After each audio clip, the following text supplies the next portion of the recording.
No God, no soul. Dreadful, annihilating thought. The maddening nightmare of a lunatic, atheist, presenting before his fevered vision a hideous ceaseless procession of sparks, of cosmic matter, created by no one, self-appearing, self-existent, and self-developing. This self,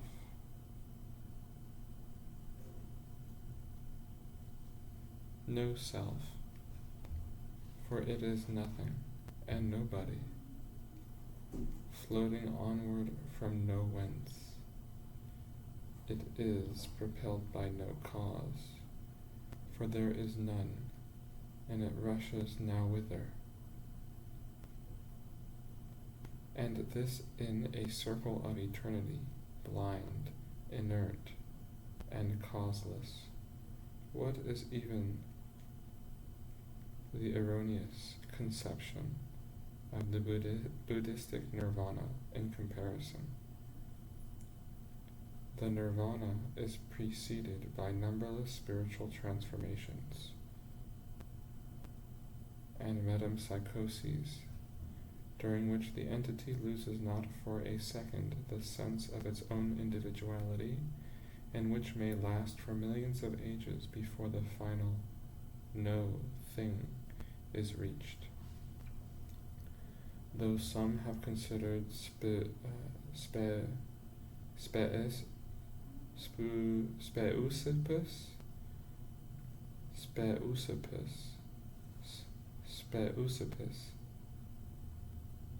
as inferior to Aristotle, the world is nevertheless indebted to him for defining and expounding many things that Plato had left obscure. In his doctrine of the sensible and ideal, his maxim was, the immaterial is known by means of scientific thought, the material by scientific perception.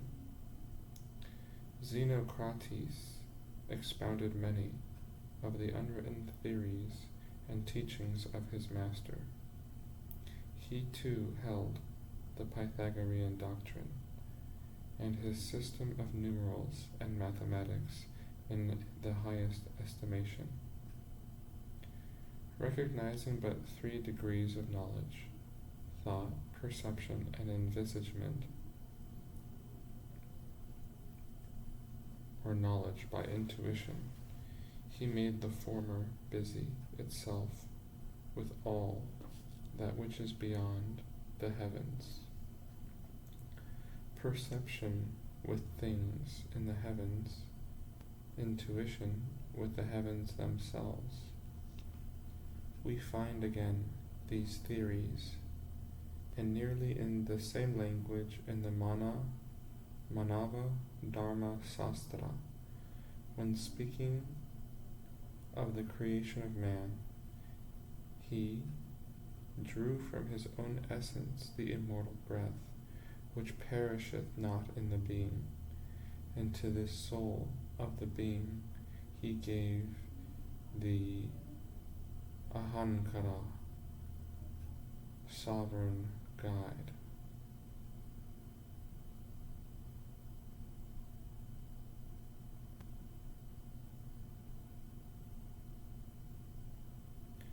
Then he gave to that soul of the being the intellect formed of the 3 qualities and the 5 organs of the outward perception.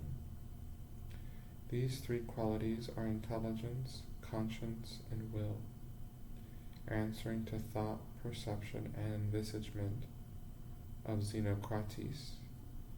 The relation of numbers to ideas was developed by him further than by Speusippus, and he surpassed Plato in his definition of the doctrine of invisible magnitudes.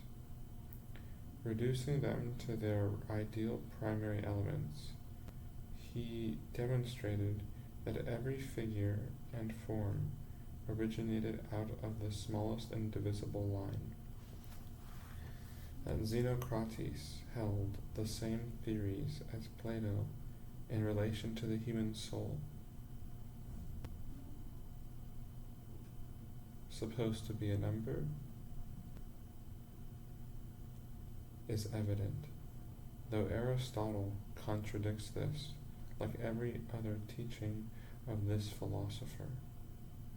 This is conclusive evidence that many of Plato's doctrines were delivered orally, even were it shown that Xenocrates, and not Plato, was the first to originate the theory of indivisible magnitudes. He derives the soul from the first duad, and calls it a self-moved number. Theophrastus remarks that he entered and eliminated this soul theory more than any other Platonist. He built upon it the cosmological doctrine, and proved the necessary existence in every part.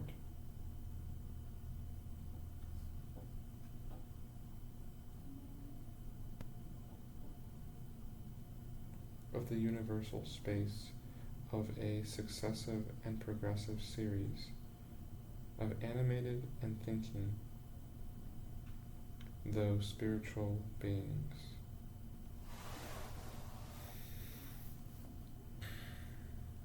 The human soul, with him, is a compound of the most spiritual properties of the monad and the duad, possessing the highest principles of both. If, like Plato and Prodicus, he refers to the elements as to divine powers and calls them gods, neither himself nor others connected any anthropomorphic idea with the appellation.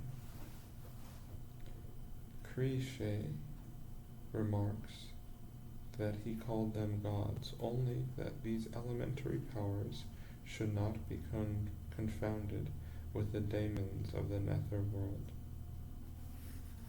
As the soul of the world permeates the whole cosmos, even beasts must have in them something divine. This also is the doctrine of Buddhists and the Hermetists, and Manu endows with a living soul even the plants and the tiniest blade of grass. The daemons, according to this theory, are intermediate beings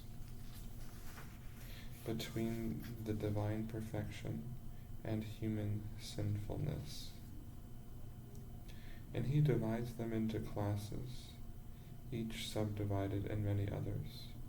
But he states expressly that the individual or personal soul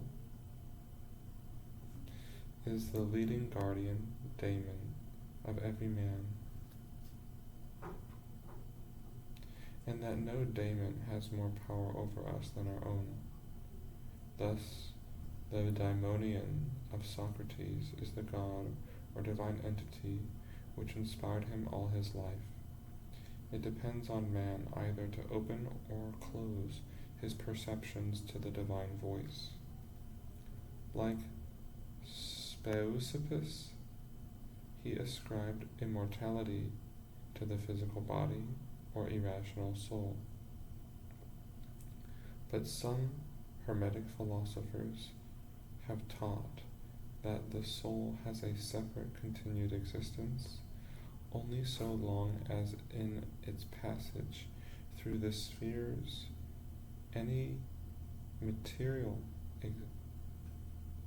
or earthly particles remain incorporated in it, and that when absolutely purified, the latter are annihilated, and the quintessence of the soul alone becomes blended with its divine spirit, and the two are thenceforth one. Zeller states that Xenocrates forbade the eating of animal food, not because he saw in beasts something akin to man, as he ascribed to them a dim consciousness of God, but for the opposite reason, lest the irrationality of animal souls might thereby obtain a certain influence over us. But we believe that it was rather because, like Pythagoras, he had the Hindu sages for his masters and models.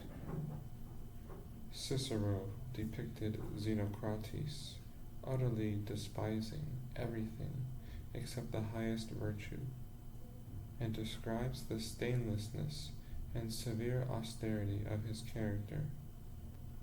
To free ourselves from the subjection of sensuous existence, to conquer the titanic elements in our terrestrial nature through the Divine One, is our problem. Zeller makes him say, purity, even in the secret longings of our heart, is the greatest duty, and only philosophy and the initiation into the mysteries help toward the attainment of this object. Crantor, another philosopher, associated with the earliest days of Plato's Academy, conceived the human soul as formed out of the primary substance of all things, the monad, or one, and the duad, or the two. Plutarch speaks at length of this philosopher, who, like his master, believed in souls being distributed in earthly bodies as an exile and punishment. Heraclides, though some critics do not believe him to have strictly adhered to Plato's primal philosophy, taught the same ethics. Zeller presents him to us imparting, like Icetus and Eciphantus, the Pythagorean doctrine of the diurnal rotation of the earth and the immobility of the fixed stars, but adds that he was ignorant of the annual revolution of the earth around the sun, and of the heliocentric system. But we have good evidence that the latter system was taught in the mysteries, and that Socrates died for atheism, for divulging the sacred knowledge. Heraclides adopted fully the Pythagorean and Platonic views of the human soul, its faculties and its capabilities. He describes it as a luminous, highly ethereal essence. He affirms that souls inhabit the Milky Way before descending into generation, or sublunary existence. His daemons, or spirits, are airy and vaporous bodies. In the Epinomis is fully stated the doctrine of the Pythagorean numbers in relation to created things. As a true Platonist, its author maintains that wisdom can only be attained by a thorough inquiry of the occult nature of the creation. It alone assures us an existence of bliss after death. The immortality of the soul is greatly speculated upon in this treatise, but its author adds that we can attain to this knowledge only through a complete comprehension of the numbers, for the man unable to distinguish the straight line from a curved one will never have wisdom enough to secure a mathematical demonstration of the invisible. We must assure ourselves of the objective existence of our soul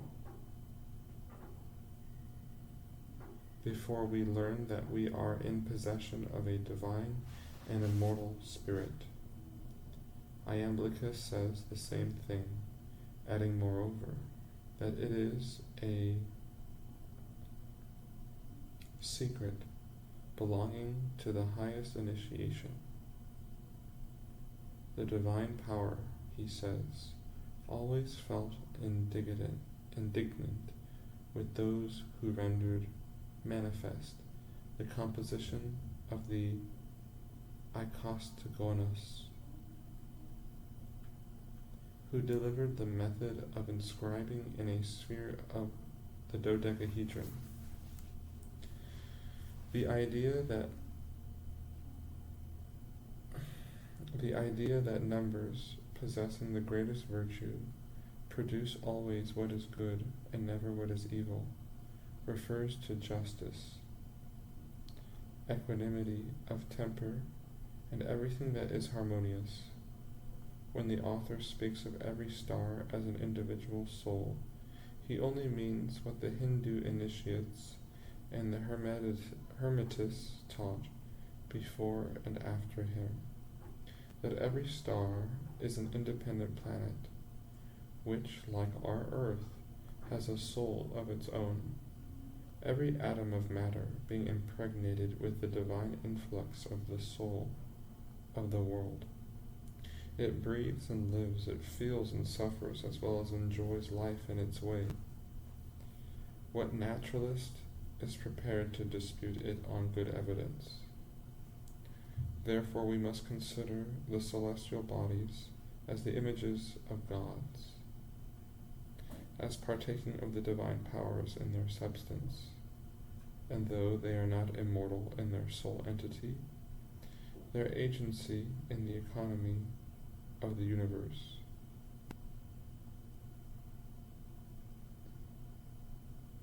is entitled to divine honors, such as we may pay to minor gods. The idea is plain, and one must be malevolent indeed to misrepresent it. If the author of Epinomis places these fiery gods higher than the animals, plants, and even mankind, all of which as earthly creatures are assigned by him a lower place, who can prove him wholly wrong? One must needs go deep indeed into the profundity of the abstract metaphysics of the old philosophies, who would understand that their various embodiments of their conceptions are, after all, based upon an identical apprehension of the nature of the first cause, its attributes and method. Again, when the author of Epinomis locates between these highest and lowest gods, embodied souls, three classes of daemons and peoples, the universe with invisible beings, he is more rational than our modern scientists, who make between the two extremes one vast hiatus of being, the playground of blind forces. Of these three classes, the first two are invisible. Their bodies are pure, ether and fire, planetary spirits. The daemons of the third class are clothed with vapory bodies. They are usually invisible, but sometimes making themselves concrete, become visible for a few seconds. These are the earthly spirits, our astral souls. It is these doctrines which, studied analogically and on the principle of correspondence, led the ancient and may now lead the modern Philatelian step by step toward the solution of the greatest mysteries. On the brink of the dark chasm separating the spiritual from the physical world stands modern science, with eyes closed and head averted, pronouncing the gulf impassable and bottomless, though she holds in her hand a torch which she need only lower into the depths to show her mistake. But across this chasm, the patient student of Hermetic philosophy has constructed a bridge. In his Fragments of Science, Tyndall makes the following sad confession.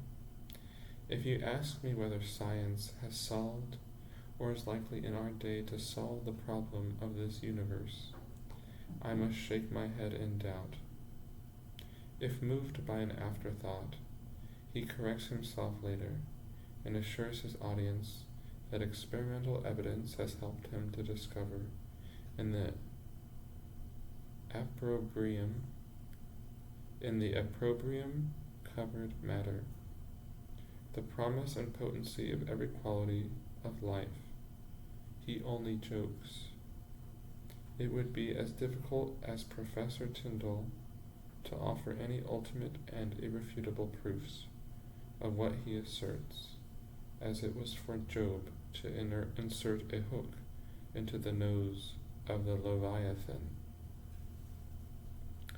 To avoid confusion that might easily arise by the frequent employment of certain terms in a sense different from the familiar to the reader, a few explanations will be timely. We desire to leave no pretext either for misunderstanding or misrepresentation.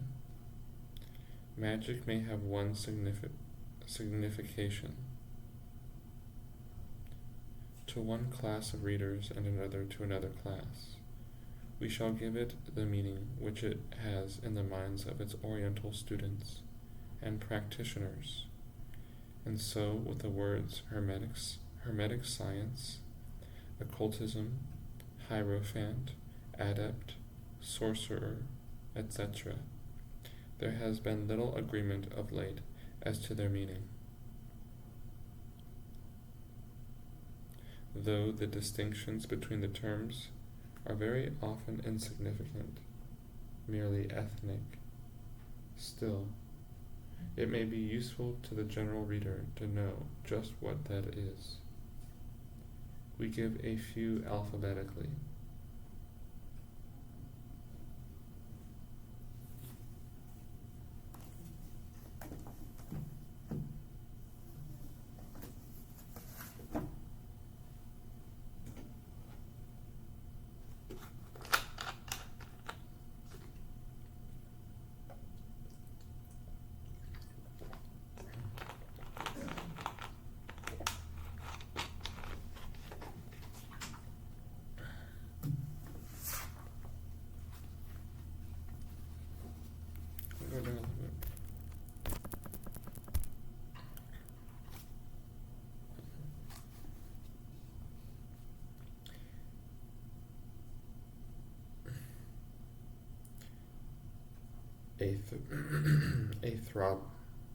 Athrobosy is the Greek name for walking or being lifted in the air. Levitation, so called among modern spiritualists, it may be either conscious or unconscious. In the one case, it is magic. In the other, either disease or a power which requires a few words of elucidation. A symbolical explanation of athrobosy is given in an old Syriac manuscript which was translated in the 15th century by one Malchus, an alchemist, in connection with the case of Simon Magus. One passage reads thus: Simon, laying his face upon the ground, whispered in her ear, O Mother Earth, give me, I pray thee, some of thy breath, and I will give thee mine. Let me loose, O Mother, that I may carry thy words to the stars, and I will return faithfully to thee after a while. And the earth, strengthening her status, none to her detriment, sent her genius to breathe of her breath on Simon, while he breathed on her, and the stars rejoiced to be visited by the Mighty One. The starting point here is the recognized electrochemical principle that bodies similarly electrified repel each other, while those differently electrified mutually attract. The most elementary knowledge of chemistry, says Professor Cook, that shows that while radicals of opposite natures combined most eagerly together, two metals or two closely allied metalloids show but little affinity for each other. The Earth is a magnetic body. In fact, as some scientists have found, it is one vast magnet, as Paracelsus affirmed some 300 years ago. It is charged with one form of electricity, let us call it positive, which it evolves continuously by spontaneous action in its interior or center of motion. Human bodies, in common with all other forms of matter, are charged with the opposite form of electricity, negative. That is to say, organic or inorganic bodies, if left to themselves, will constantly and involuntarily charge themselves with and evolve the form of electricity opposed to that of the Earth itself. Now, what is weight? Simply the attraction of the Earth. Without the attractions of the Earth, you would have no weight, says Professor Stewart. And if you had an Earth twice as heavy as this, you would have double the attraction. How then can we get rid of this attraction? According to the electrical law above stated, there is an attraction between our planet and the organisms upon it, which holds them upon the surface of the ground. But the law of gravitation has been counteracted in many instances by levitations of persons and inanimate objects. How account for this? The condition of our physical systems, say theurgic philosophers, is largely dependent upon the action of our will. If well regulated, it can produce miracles, among others, a change of this electrical polarity from negative to positive. The man's relations with the earth magnet would then become repellent, and gravity for him would have ceased to exist. It would then be as natural for him to rush into the air until the repellent force had exhausted itself, as before it had been for him to remain upon the ground. The altitude of his levitation would be measured by his ability, greater or less, to charge his body with positive electricity. This control over the physical forces once obtained, alteration of his levity, or gravity, would be as easy as breathing.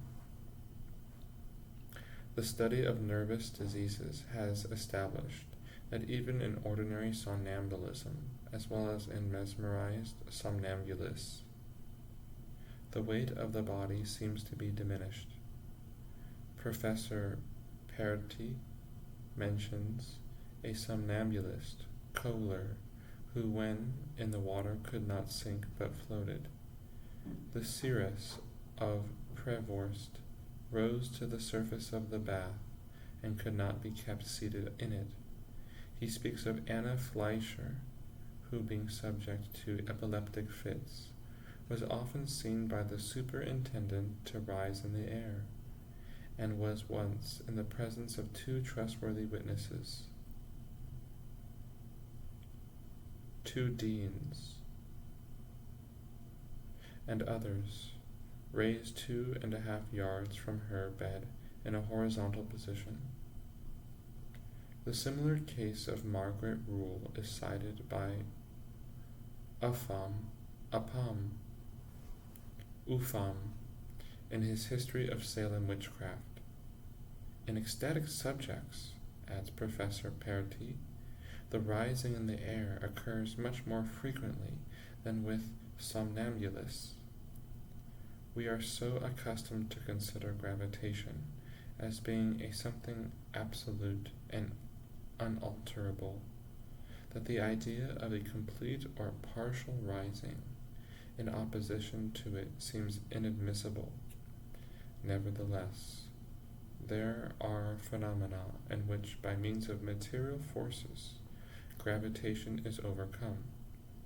In several diseases, as for instance nervous fever, the weight of the human body seems to be increased, but in all ecstatic conditions to be diminished.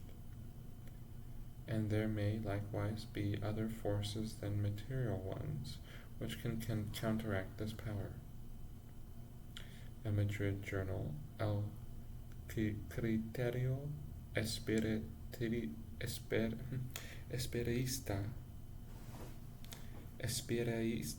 no, I'm not saying correctly, Espiritista,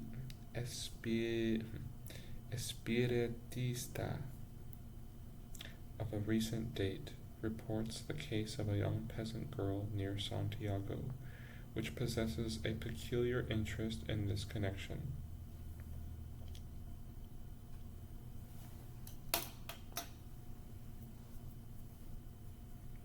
Two bars of magnetized iron, held over her horizontally, half a meter distant, was sufficient to suspend her body in the air. Were our physicians to experiment on such levitated subjects, it would be found that they are strongly charged with a similar form of electricity to that of the spot, which, according to the law of gravitation, ought to attract them, or rather prevent their levitation, and in some physical nervous disorder, and if some physical nervous disorder, as well as spiritual ecstasy, produce unconsciously to the subject the same effects, it proves that if this force in nature were properly studied, it could be regulated at will. Alchemists, from al and chemi, fire or the god, and patriarch, come, also the name of Egypt, the Rosicrucians of the Middle Ages, such as Robertus de Fluctibus, Robert Flood, Paracelsus, Thomas Vaughan, Eugenius Philalethes,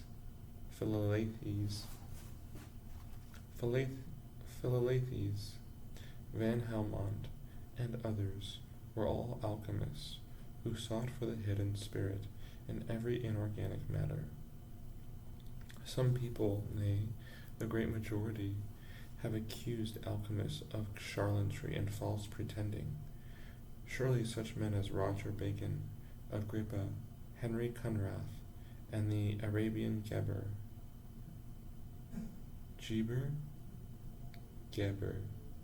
the first to introduce into Europe some of the secrets of chemistry, can hardly be treated as impostors, least of all as fools. Scientists, who are reforming the science of physics upon the basis of the atomic theory of Democritus, as restated by John Dalton, conveniently forget that Democritus of Abdera was an alchemist, and that the mind that was capable of penetrating so far into the secret operations of nature in one direction must have had good reasons to study and become a hermetic philosopher. Olaus Borrichius,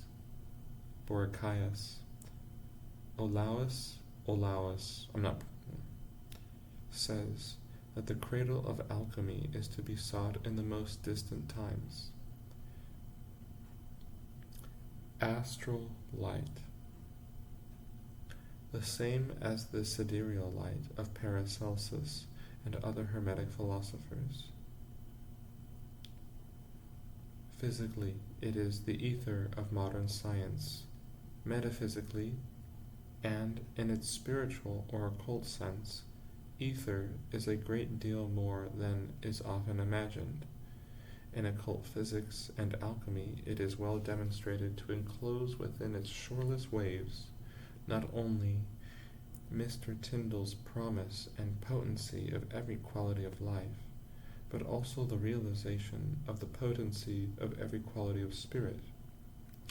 Alchemists and Hermetists believe that their astral or sidereal ether, besides the above properties of sulfur and white and red magnesia, or magnes, is the anima mundi, the workshop of nature and of all the cosmos, spiritually as well as physically. The grand magisterium asserts itself in the phenomenon of mesmerism, in the levitation of human and inert objects, and may be called the ether from its spiritual aspect. The designation astral is ancient and was used by some of the Neoplatonists. Porphyry describes the celestial body, which is always joined with the soul as immortal, luminous, and star-like. The root of this word may be found perhaps in the Scythic iced air, which means star, or the Assyrian Istar, which, according to Bernalf, has the same sense. As the Rosicrucians regarded the real as the direct opposite of the apparent, and taught that what seems light to matter is darkness to spirit, they searched for the latter in the astral ocean of invisible fire, which encompasses the world, and claimed to have traced the equally invisible divine spirit, which overshadows every man and is erroneously called soul, to the very throne of the invisible and unknown God.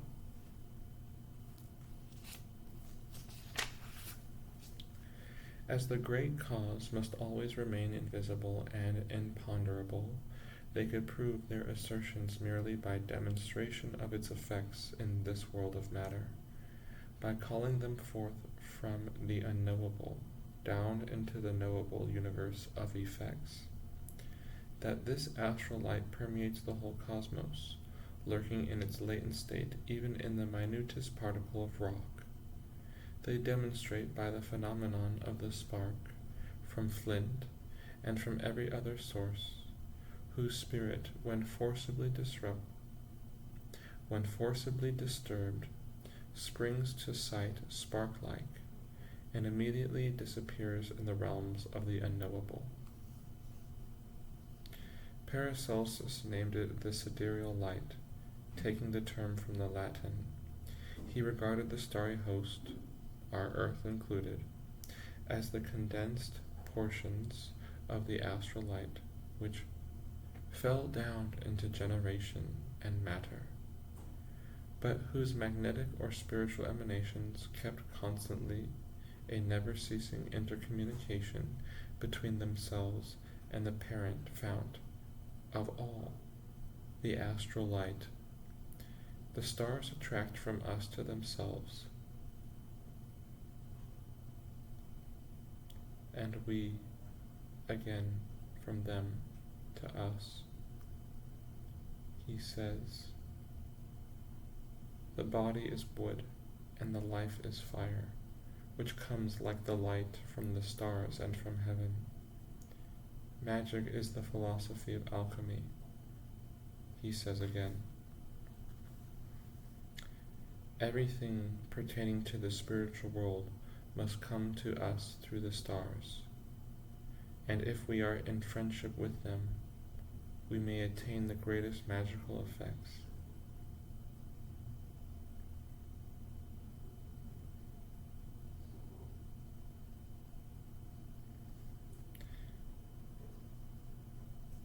As fire passes through an iron stove, so do the stars pass through man, with all their properties, and go into him, as the rain into the earth, which gives fruit out of that same rain. Now observe that the stars surround the whole earth, as a shell does the egg. Through the shell comes the air, and penetrates to the center of the world. The human body is subjected, as well as the earth, and planets and stars, to a double law. It attracts and repels, for it is saturated through with double magnetism, the influx of the astral light. Everything is double in nature. Magnetism is positive and negative, active and passive, male and female. Night rests humanity from the day's activity, and restores the equilibrium of the human,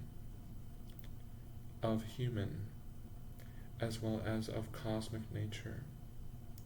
When the mesmerizer will have learned the grand secret of polarizing the action, and endowing his fluid with a bisexual force, he will have become the greatest magician living. Thus the astral light is androgen, for equilibrium is the resultant of two opposing forces eternally reacting upon each other. The result of this is life, when the two forces are expanded and remain so long inactive as to equal one another, and so come to a complete rest. The condition is death. A human being can blow either a hot or a cold breath, and can absorb either cold or hot air. Every child knows how to regulate the temperature of his breath, but how to protect oneself from either hot or cold air, no physiologist has yet learned with certainty. The astral light alone, as the chief agent in magic, can discover to us all secrets of nature. The astral light is identical with the Hindu akasa, a word which we will now explain. Akasa, literally the word means in Sanskrit, sky, but in its mystic sense it signifies the invisible sky, or as the Brahmins term it, in the Soma sacrifice, the Jyotishtoma Agnishtoma, the god Akasa, or god sky. The language of the Vedas shows that the Hindus of 50 centuries ago ascribed to it the same properties as do the Tibetan lamas of the present day, that they regarded it as the source of life, the reservoir of all energy, and the propeller of every change of matter. In its latent state, it tallies exactly with our idea of the universal ether. In its active state, it becomes the Akasa, the all-directing and omnipotent God, and the Brahmanical sacrificial mysteries. It plays the part of Sadasya,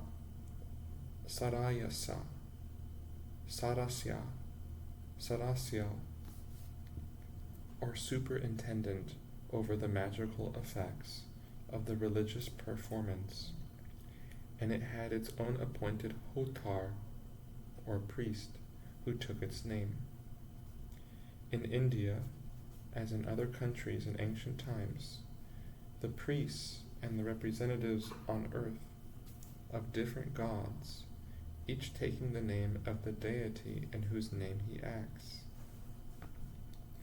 The Akasa is the indispensable agent of every kritya, magical performance, either religious or profane. The Brahmanical expression, to stir up the Brahma Jinvati, means to stir up the power which lies latent at the bottom of every such magical operation. For the Vedic sacrifices are but ceremonial magic. This power is the Akasa, or the occult electricity, the alkahest of the alchemist in one sense, or the universal solvent, the same anima mundi as the astral light. At the moment of the sacrifice, the latter becomes imbued with the spirit of Brahma, and so for the time being is Brahma himself. This is the evident origin of the Christian dogma of transubstantiation.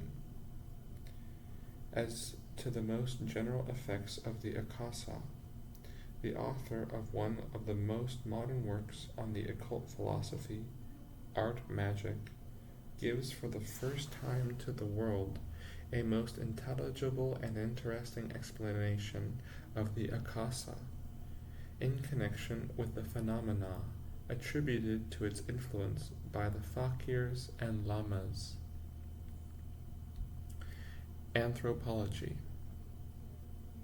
the science of man, embracing among other things physiology, or that branch of natural science which discloses the mysteries of the organs and their functions in men, animals, and plants, and also especially psychology, or the great, and in our days so neglected, science of the soul, both as an entity distinct from the spirit and in its relations with the spirit and body. In modern science, psychology relates only or principally to conditions of the nervous system, and almost absolutely ignores the psychical essence and nature. Physicians denominate the science of insanity psychology, and name the lunatic chair in medical colleges by that designation. Chaldeans, or Kazdim, at the first a tribe, then a caste of learned Kabbalists, they were the savants, the magicians of Babylonia, astrologers and diviners. The famous Hillel, and precursor of Jesus in philosophy and in ethics, was a Chaldean. Franck, in his Kabbalah, points to the close resemblance of the secret doctrine found in the Avesta and the religious metaphysics of the Chaldees.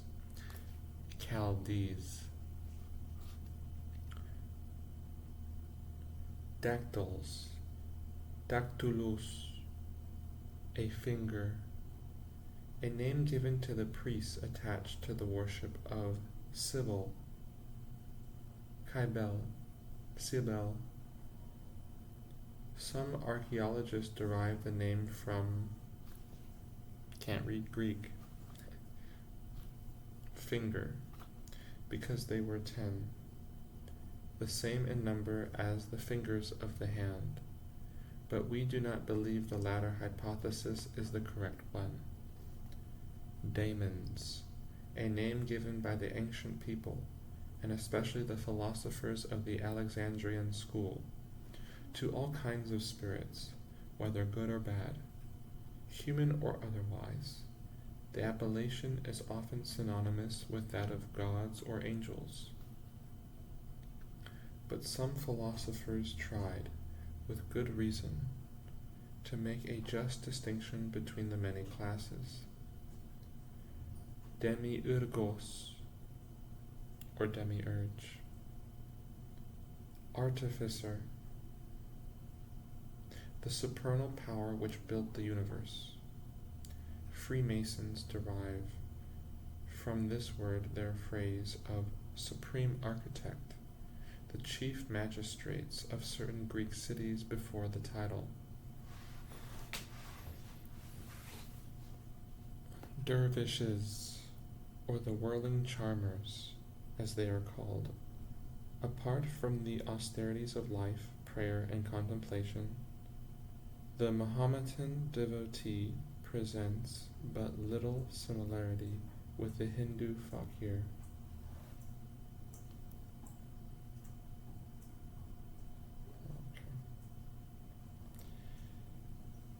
the latter may become a sannyasi or saint and holy mendicant. The former will never reach beyond his second class of occult manifestations. The dervish may also be a strong mesmerizer, but he will never voluntarily submit to the abominable and almost incredible self-punishment which the fakir invents for himself with an ever-increasing avidity until nature succumbs and he dies in slow and excruciating tortures. The most dreadful operations, such as flaying the limbs alive, cutting off the toes, feet, and legs, tearing out the eyes, and causing oneself to be buried alive, up to the chin in the earth, and passing whole months in this posture, seem child's play to them. One of the most common tortures is that of Tishidi Parvati. It consists in suspending the fakir to one of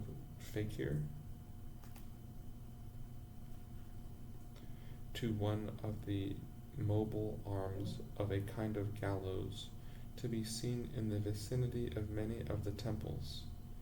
At the end of each of these arms is fixed a pulley over which passes a rope terminated by an iron hook.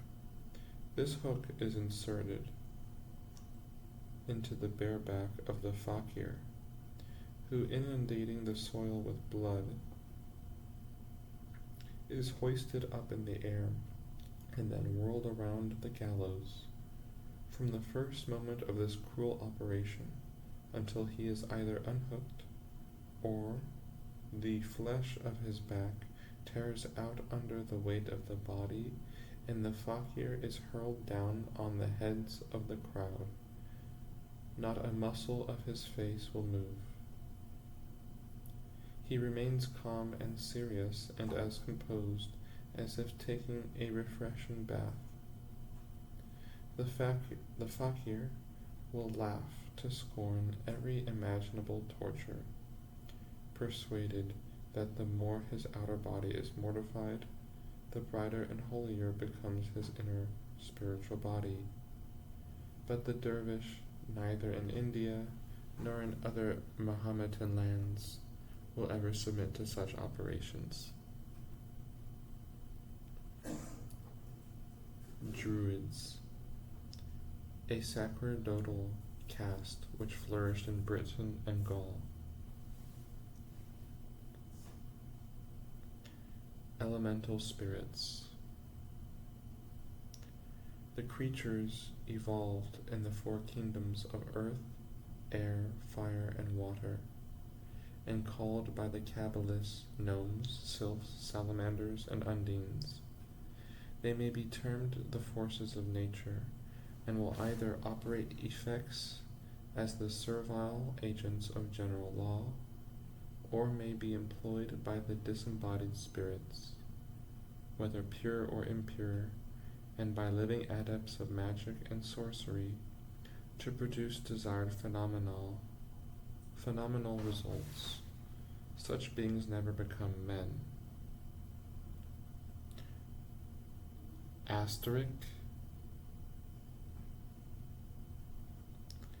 Persons who believe in the clairvoyant power, but are disposed to discredit the existence of any other spirits in nature than disembodied human spirits, will be interested in an account of certain clairvoyant observations which appeared in the London Spiritualist of June 29th, 1877. A thunderstorm approaching, the seeress saw a bright spirit emerge from a dark cloud and pass with lightning speed across the sky. And a few minutes after, a diagonal line of dark spirits in the clouds. These are the Maruts of the Vedas.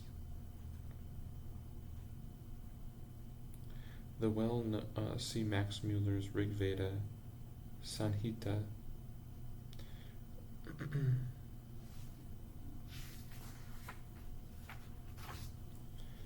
The well-known and respected lecturer, author, and clairvoyant Miss Emma Hardinge Britton has published accounts of her frequent experiences with these elemental spirits.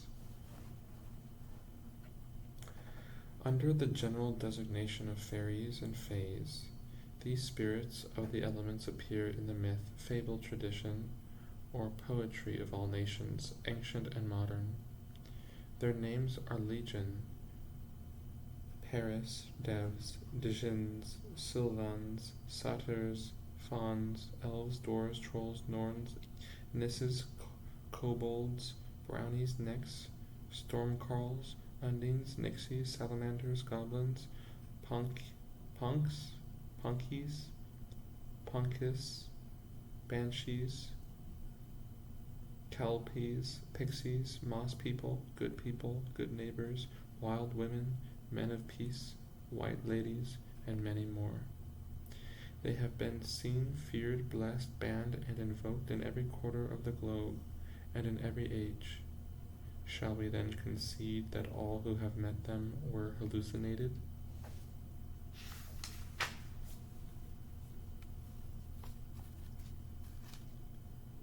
These elementals are the principal agents of disembodied but never visible spirits at seances, and the producers of all the phenomena except the subjective. Elementary spirits, properly the disembodied souls of the depraved. These souls, having at some time prior to death separated from themselves their divine spirits, and so lost their chance for immortality.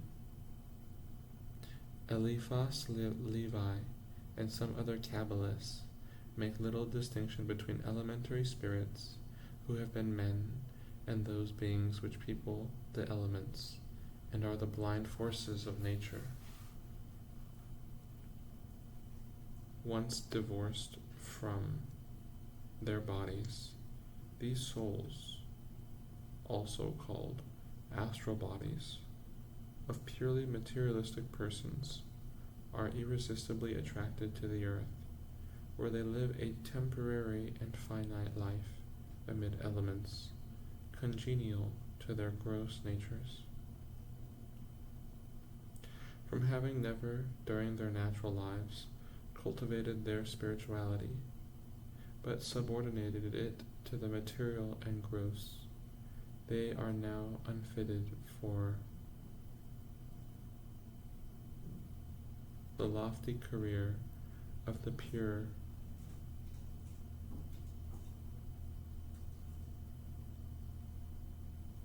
disembodied being, for whom the atmosphere of earth is stifling and mephitic, and whose attractions are all away from it after a more or less prolonged period of time. These material souls will begin to disintegrate, and finally, like a column of mist, be dissolved atom by atom in the surrounding elements.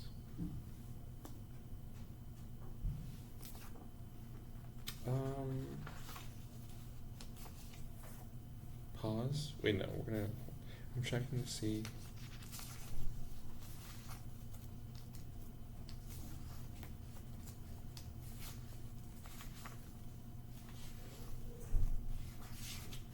Yeah, there's a lot more to go. There's a lot more. We've reached 1 hour, so we're gonna take a break.